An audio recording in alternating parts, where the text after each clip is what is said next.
So if you've ever watched your little ones spinning around the living room to the radio and wondered, is it time? Is it time to sign them up for a real class? Well, you are in exactly the right place. Today we're diving into this explainer to figure out exactly when your child is behaviorally and emotionally ready to make that leap from living room twirls to formal dance classes. Right now, your child is likely in this beautiful, kind of chaotic stage of discovery that we call play dance. You know the one. It's that wonderful phase where kids are just discovering rhythm, pure joy, and body awareness, usually while dodging the coffee table. And the absolute best part? There are no rules. None whatsoever. It's totally unstructured, it's totally free, and honestly, it is a critical foundation for literally everything that comes next. And this brings us right to the boundary line we're looking at today. On one hand, you've got the home environment, right? Total freedom, unstructured movement. But on the other hand, you have the structured dance of a studio setting. Here, the focus shifts. We're talking about learning technique, understanding timing, and developing teamwork. The big question for us today is figuring out exactly how to know when your child is ready to cross that boundary. To figure this all out, we're going to map out this evolution across 5 key areas. Number 1, going from play to structure. 2, measuring interest and curiosity. 3, handling rules and routines. 4, evaluating social and emotional readiness. And finally, number 5, safely testing the waters. All right, let's jump straight into section 1, from play to structure. Let's see how guided instruction actually builds a supportive framework for your child. So here's the absolute crucial point to remember. Structured dance doesn't replace play dance, it builds on it. Seriously, you aren't ending their fun. You're really just providing a new, safe place for that joy to grow through guided instruction. With the right expectations set, your kid gets to keep all the fun they've been having while gaining the skills and confidence that only really come from a guided environment. Moving on to section 2, measuring interest and curiosity. How do we actually know if their desire goes beyond just having fun in the living room? What you really want to look for here is steady, sustained interest. Not just a quick one-off burst of excitement because they saw a friend's recital or something on TV. Are they consistently asking to dance? Did they just start spontaneously practicing without you even prompting them? Or if they're already in a beginner program, are they talking about it and looking forward to it the day before? Real readiness almost always shows up as this persistent, genuine desire to engage. You might also notice your child moving beyond just bouncing to the beat. They might actually start asking specific analytical questions about technique. Listen, some kids are totally content to just move for fun forever, and hey, that is completely fine. But others, they start noticing the details. They might ask things like, how do I do that step? Or why do we clap on this part? When your kid starts asking how movements are actually done, that is a massive green light that they're ready for some guided instruction. Or you might see them showing some real visible pride in wanting to master a variation. This proves they're hungry for actual progression, not just free play. You might see them beam after getting a correction, or hear them say something like, "Watch again, I want to try," and they try new variation without shutting down. That pride in learning something new, that is exactly what teachers are looking for in a structured environment. Okay, section 3, handling rules and routines. This is where we move from curiosity to comprehension through listening and doing.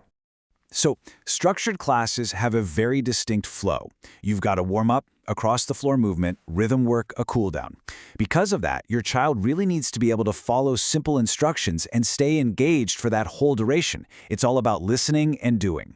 So ask yourself, can they reliably follow 1 to 2-step directions? Can they stay engaged in activity that takes about the same time as a dance class, like maybe a kid's music session or a sports practice? If their attention is constantly drifting off, you might want to start with shorter, beginner sessions designed for younger kids. I absolutely love this comparison because it makes it all so practical. Think about it. If your child can wait their turn at the playground, they already possess foundational studio skills. Pausing when the music stops? That's exactly like playing rule-based games at home. Turn-taking across the floor requires the exact same patience as standing in short queues at the playground. And when a teacher asks, "Show me your feet," well, it requires the same listening skills as cleaning up their toys. The everyday social structure you're already building is actually a super valuable foundation for dance. That brings us to section 4, social and emotional readiness in group classes.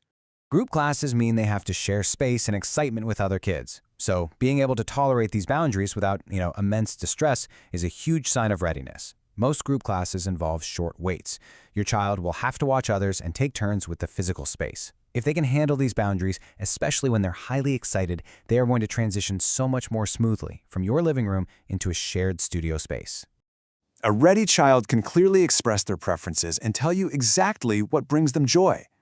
Communication really is key here. If they can tell you, hey, I like the jumping part, it means they're actively processing the experience and forming opinions about the structure they're in. But just as importantly, they need to be able to articulate their frustrations or discomforts. This is vital because teachers can easily adapt when a child actually communicates their feelings. They might say, I don't like being too close to people.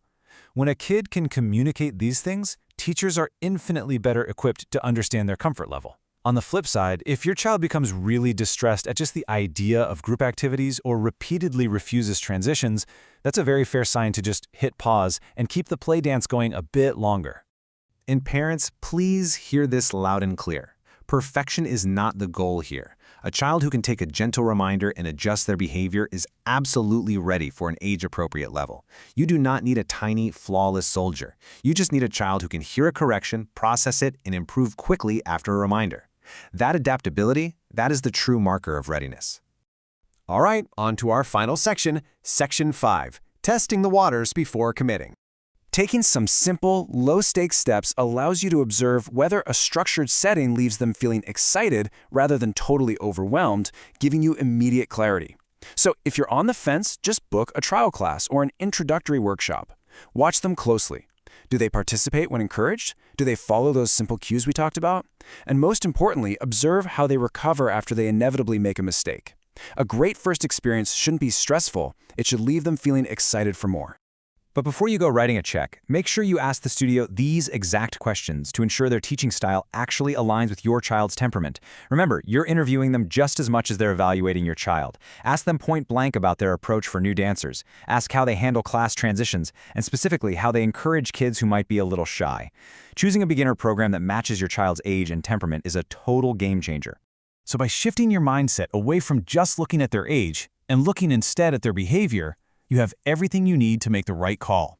Keep the focus entirely on enjoyment. But I want you to ask yourself this final question before you sign up. Are you the one pushing them towards the stage? Or are their daily actions pulling you toward it? When they are the ones leading the dance, trust me, you'll know they're ready.